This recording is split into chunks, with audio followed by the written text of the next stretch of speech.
ये 3500 साल पहले की बात है जब तपा देने वाली गर्मियों का लंबा दिन खत्म होने वाला था। सूरज का प्रचंड प्रभाव कम होते ही लोग बाहर निकलने लगे। जाते जाते भी सूरज की किरणें उस छोटे से द्वीप पर सुंदरता को और बढ़ा रही थी। गलियों में चहलकदमी करने वाले बढ़ते जा रहे थे और बच्चे किलकारियां मारते हुए खेल रहे थे और महिलाएं भी खूबसूरत फूलों के आनंद ले रही थी। तभी कुछ ऐसा हुआ जिसके बारे में किसी को भनक तक नहीं थी। अगले कुछ ही पलों में धरती का स्वर्ग कहा जाने वाला अटलांटिस तबाह हो गया और बर्बादी इतनी भयानक थी कि पूरी सभ्यता पानी के अंदर समा गई। और ये सब इतनी सफाई से हुआ कि इस शहर का आज नामो निशान तक मौजूद नहीं है। लोग इसका नाम सुनकर इग्नोर कर देते हैं, मगर जैसा कि हमने कहा कि वो तबाही का मंजर इतना भयानक और विशालकाय था कि उसका नामो निशान तक मिट गया। और आज तक लोगों को इस बात पर यकीन नहीं होता कि अटलांटिस नाम की भी कोई सभ्यता थी। दोस्तों, अगर हम दुनिया के सबसे खुशनुमा देश की बात करें तो वो है फिनलैंड। और आपको बता दें कि अटलांटिस उस समय का फिनलैंड था, या फिर यूं कहें कि ये उससे भी कहीं ज्यादा खुशहाल था। इसे धरती के सबसे खुशहाल जगह और स्वर्ग माना जाता था। आपको बता दें कि वहाँ सोना और चांदी तो था ही, मगर उसके साथ ही कुछ बहुमूल्य पत्थरों की भी भरमार थी। और सोना चांदी तो उनके लिए मामूली सी बात थी।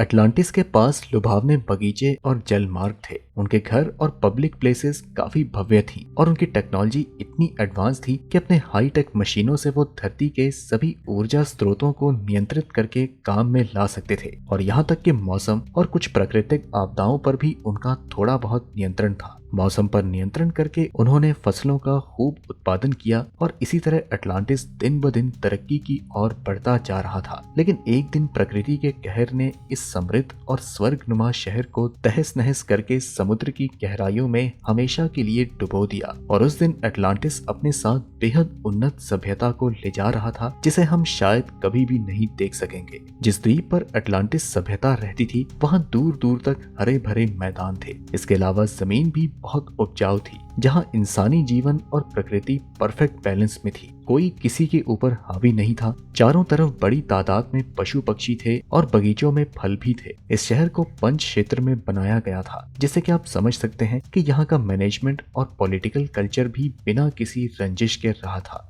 अगर आपको लगता है कि हम अपने अनुसार इस कहानी को बना रहे हैं तो आपको बता दें कि ये कहानी हमारी नहीं बल्कि प्लेटो ने ही इसे दुनिया के सामने पेश किया है। अटलांटिस के बारे में ये कहानी प्लेटो की दी हुई है। वो लिखते हैं कि अटलांटिस एक स्वर्ग था। वहाँ आलीशान महल और मंदिर थे जिस पर सोने चांदी की परतें चढ़ी होती थी। मंदिर की दीवारें और आधार स्तंभ भी बहुमूल्य धातुओं के बने थे। प्लेटो ने भगवान की एक मूर्ति का भी जिक्र किया है जो कि पूरी तरह से सोने की बनी है। और इसके बाद आगे रथ खींचते हुए 6 घोड़े भी दिखाए। मूर्तियों को समुद्र के देवता के रूप में पूजा जाता था। उन्होंने अटलांटिस को धरती का स्वर्ग तो करार दिया, लेकिन साथ ही वहाँ की कुछ कमी पेशियां भी लिखी जिनसे कि अटलांटिस में नकारात्मकता को दिखाया जा सकता है। प्लेटो ने एक जगह पर बताया है कि अटलांटिस सभ्यता के राजाओं ने अपने साम्राज्य का विस्तार करने के लिए दूसरे राज्यों पर हमले किए और बड़ी संख्या में नरसंहार करके दूसरे इलाकों पर कब्जा किया। उस जमाने में सिर्फ एथेंस ही था जिसे वो नहीं हरा सके, वरना एक समय पर पूरी दुनिया में अटलांटिस के राजाओं का ही राज होता। और इसी कारण स्वर्ग कहे जाने वाले शहर को भगवान के गुस्से का सामना करना पड़ा। प्लेटो के मुताबिक इस काम के लिए भगवान ने अटलांटिस के लोगों को सजा भी दी और ये सजा तूफान, बाढ़, भूकंप और ज्वालामुखी के रूप में होती थी। इन प्राकृतिक आपदाओं से अटलांटिस को समय समय पर भारी भरकम नुकसान पहुंचा, मगर फिर भी अटलांटिस के वासी भगवान के इशारे को नहीं समझ पाए और अपनी विस्तारवाद नीति को उन्होंने कभी नहीं छोड़ा। जिसके बाद एक ऐसा प्रलय आया कि वो पूरा शहर डूब गया और अभी तक इसके बारे में लोगों को कोई सबूत नहीं मिल पाते हैं। ये पूरी सभ्यताएं इतिहास बनकर रह गई। चलिए दोस्तों, अब आपको उस प्रलय के बारे में बताते हैं जिसने अटलांटिस को पलक झपकते ही नष्ट कर दिया। दरअसल एक साथ कई आपदाओं ने अटलांटिस पर हमला किया था। इतिहासकारों के मुताबिक जब वहां पर ज्वालामुखी फटी तो समुद्र के पानी से ऊंची उठने वाली लहरों ने पूरे द्वीप को अपने अंदर समा लिया। शुरुआत में ज्वालामुखी से निकले धुएं ने पूरे द्वीप में अंधेरा कर दिया, जिसके बाद समुद्र से भी बड़ी मात्रा में राख मिलने लगी और ये राख इतनी ज्यादा थी कि समुद्र का रंग भी बदल गया। ज्वालामुखी की मानो बारिश होने लगी, जिससे कि कई जोरदार धमाके हुए और ऐसा मुमकिन है कि ऐसी ही तबाही डायनासोर्स के टाइम पर भी आई होगी। लोग तबाही से बचने के लिए इधर उधर भागने लगे और बच्चे, बुजुर्ग और महिलाओं किसी को कोई खबर नहीं थी कि वो क्या करें। कई लोग अपनी जान बचाने के लिए समुद्र में कूद गए, मगर वहां भी राख ने उनका दम घोट दिया और कई लोग तो आग उगलते पत्थरों की बारिश से जिंदा जलकर ही राख हो गए। जमीन फटने लगी और उसमें कई जिंदगियां समाने लगी। इंसानों से लेकर पशु पक्षियों तक हर किसी को इसका भुगतान करना पड़ा और देखते ही देखते पूरा शहर पानी में मिलने लगा, जिसके चलते वो सारा जीवन, उसके नामो निशान, हर एक चीज ऐसी गायब हुई जैसे वहां पर कभी कुछ था ही नहीं।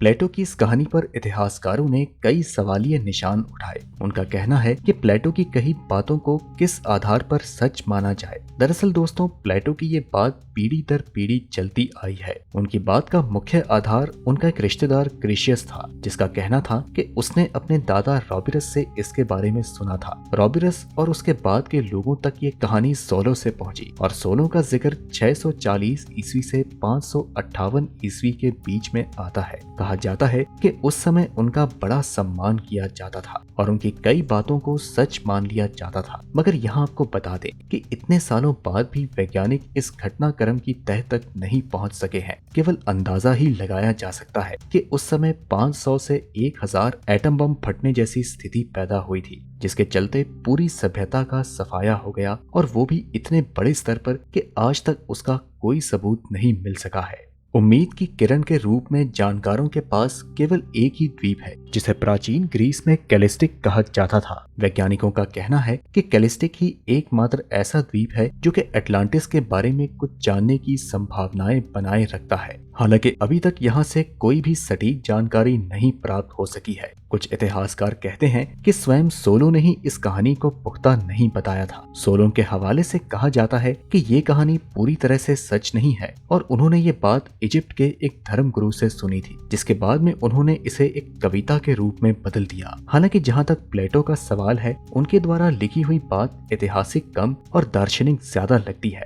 अटलांटिस के अस्तित्व को लेकर उठाए जा रहे सवालों के बीच आज भी लोग कई तरह की बातें करते हैं। जैसे कि कुछ लोग कहते हैं कि यहाँ के लोग किसी दूसरे ग्रह से आए थे और उनके पास बहुत सारी शक्तियां थी। अगर तकनीकी रूप से देखा जाए तो ये लोग आज के समय के मुकाबले में कहीं आगे थे। इन लोगों ने दुनिया में सबसे पहले पढ़ना लिखना सीखा। इतना ही नहीं, उन्होंने दुनिया भर में भ्रमण करके दूसरों को भी सिखाया। अटलांटिस पर 19वीं सदी में इसके रहस्य जानने के लिए अमेरिका में एक नया विभाग बनाया गया, जिसे एटलांटोलॉजी नाम दिया गया और इस विभाग के प्रमुख इग्नेटस डोनेली ने एक किताब लिखी। इसके बाद उन्होंने कई साइंटिफिक पहलुओं से इसका मुआयना करवाया, जिसके बाद वो इस नतीजे पर पहुंचे कि क्या अटलांटिस का वाकई में कोई अस्तित्व था भी या नहीं। डोनेली का कहना है कि 360 लाख वर्ग मील में फैले अटलांटिस का कोई निशान नहीं मिला और जो कुछ भी मिला है उसे अटलांटिस से जोड़कर नहीं देखा जा सकता। 1912 में यह मामला उस समय फिर उछाला गया, जब न्यूयॉर्क के अखबार में इतिहासकार डॉक्टर पॉल चेलीमैन का एक लेख सामने आया, जिसमें उन्होंने लिखा था कि किस प्रकार उन्होंने अटलांटिस का पता लगाया और सबूत के तौर पर उन्होंने अपने दादा के दिए कुछ दस्तावेज पेश किए। हालांकि दोस्तों, बीते कुछ सालों तक भी ऐसे दावे